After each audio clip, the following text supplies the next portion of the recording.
Hello students, welcome to GABA'S IS. I am Ankush Gaba and today I am with another important topic, that is migration in India and the recent migrant crisis.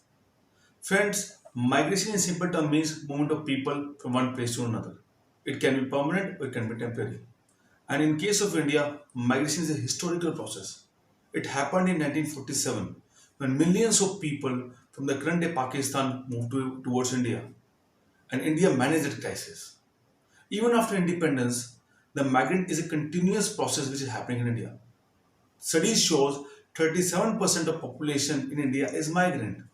That is, they're moving from one place to another, from state to state, from district to district, from town to villages, from town to towns, etc. And this migration is adding a lot to our country in form of economic development, in form of social change, and in form of diversity of our country, which we will be discussing in the coming slides. But the issue of concern is the recent migrant crisis. I don't know what this COVID 19 will do to our country, but the recent migrant crisis has shaken the conscience of our society.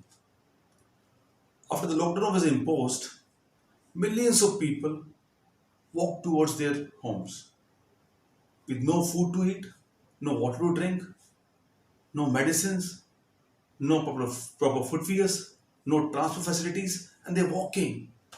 Some fortunately got a cycle to ride, but the condition was very bad. Today only I read it in a newspaper. 15-year-old girl cycled from Gurgaon to Bihar, but she was fortunate. At least she reached her home. Thousands of people were not able to reach their homes. They died on the road. It shows administration of state was apathetic to their issues. Mahatma Gandhi said, whenever you make a policy or take a decision, think about the last one. That how your decision is going to impact the last one. But I think when the lockdown was imposed, our policy makers hardly thought about it. It is only when media raised their issues and we as a citizen showed our concern, state started acting on the issue. So friends, we will be discussing all these topics or issues in the coming slides. But let us see how this topic is important for our examination. It can be asked in GS paper 1 as part of social issues. It is a current issue and the current issues become a topic for essays as well. Thirdly, it can be case study for ethics. Moving on to next slide. Now we will start with the features of migration in India. Here we will look at the rural-urban component of migration in case of India. First is rural to rural migration, which constitute 55.5% of total migration in India. And the basic reason for this is marriages. Second is urban to rural migration. This is an example of reverse migration, which in case of wealthy Indians sometimes buy farmhouses in the vicinity of metropolitans so to have a better quality of life. Third is rural to urban migration. This is approximately 17% of total migration and this is the major reason for urbanizing in case of India. And fourth is urban to urban migration. For example, person working in Gurgaon migrate to Bangalore or Hyderabad for better opportunities in terms of employment, better salaries and better way of life.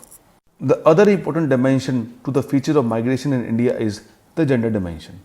In normal parlance, if we think, we observe or we see majority of migrants are the male workers. But when we look at the data, it is the women. 53% of women in India are migrants, vis-a-vis 23% of male population. And the biggest reason for this is marriage. Because in India, we follow a model of exogamy. That is, the woman get married in a village outside of her own village. And we also follow a model of patrilocal. That is, a woman has to change her residence as well, from her parental residence to her in-laws residence. So women migrant, and the biggest reason is marriage for that. The other factors are moving with household, because for example, a family is shifting from rural to urban areas, then a woman also at times shift with her family. Second, work is also becoming a major important reason, because as the opportunities for women are increasing, so women are migrating for work as well. Education is also becoming one of the reasons. As society is becoming more and more equal, opportunities for women are increasing, so women are migrating to different places for work as well. Now, another important feature of migration in India, that is the interstate and intrastate migration. As per census 2011, there are 450 million migrants in India, which again constitute 37% of India's population. And when we look at the data, the intrastate migration is much more than the interstate migration. That is, more people are migrating within state than outside of their state. For example, if a person belongs to Rajasthan, he or she is more prone to migrate within Rajasthan than migrating from Rajasthan to UP or Punjab or Delhi or any other state. And we can see data, and this is actually increasing as well. From 1991 to 2001, there was an increase in intrastate migration, but it was only in somewhere approximately 18 million.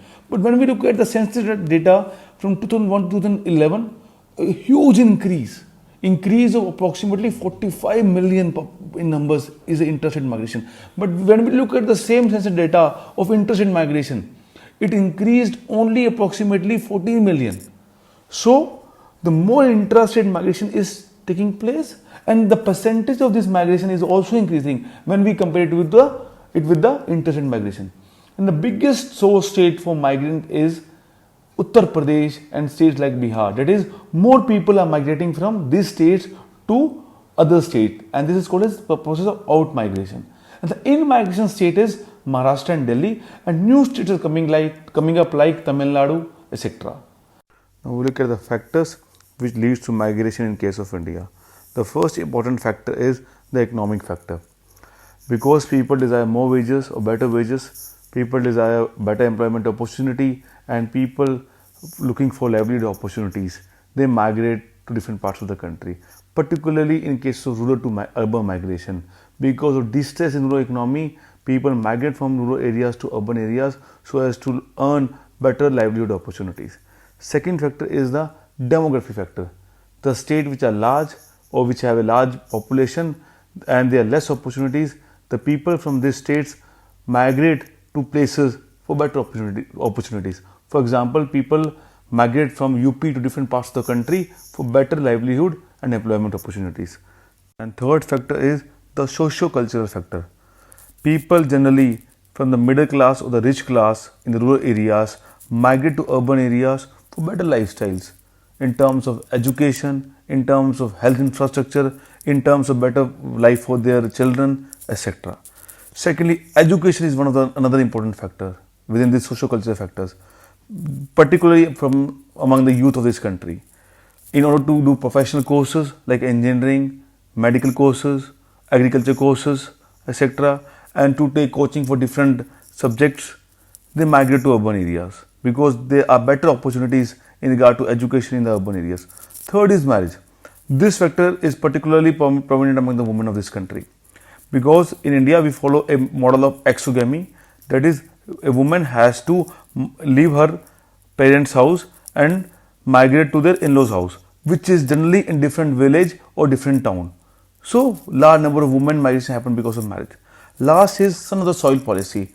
In case of India, at times there comes a debate between local versus migrant, and the political class sometimes brings a big debate on this issue, and they demand for reservation of jobs in public and private sector, more jobs for the local population.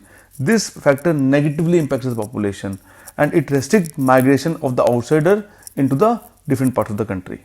Now we'll discuss the impact of migration. Firstly, the positive impact. First impact is on the economy of that particular area. Friends, as more labor comes and more professional comes, and the economic opportunities, so it generates more employment opportunities, and which in turn brings about a more skilled employees in that particular area, which in turn adds to the more entrepreneurship in that areas, which in turn adds to economic growth. Secondly, friends, we look at the aging population. Aged people are one who are dependent. So we need a working age population who can serve the needs of a particular society.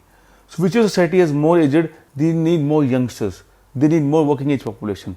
So when migration is open in that particular society, it's somehow adds to this problem as well. Thirdly, it adds to cultural diversity. India is a classic example of unity in diversity. And one example of this unity diversity is because of migration. Because more migration is taking place, more and more different cultures are interacting with each other. which in turn adds to pluralistic culture of Indian society. Now we look at the negative impact of migration. As the migration increases, it leads to increased competition between the labor, so which at times leads to decrease in real wages for this labor class. Secondly, friends, as India is a developing country and the resources are less, so more migration leads to more population, which increases pressure on the social infrastructure like health and education. Secondly, friends, more migration means more population, which leads to traffic jams, congestion on roads, and pollution-like condition, as we have seen in case like cities like Delhi and Mumbai. Thirdly, our population leads to increase in prices because the demand for the limited resources increases, which leads to increase in prices. As we can see in urban cities or the more metropolitan cities, the high renting prices for the residents. Thirdly, friends, it at times creates social disharmony between the local population and between the migrant population, as we have seen in case of cities like Mumbai and states like Assam, because the local population and the migrant population compete for the limited resources. This is all about migration in India, and in a part 2 of the video, we will discuss the recent migrant crisis. Thank you so much.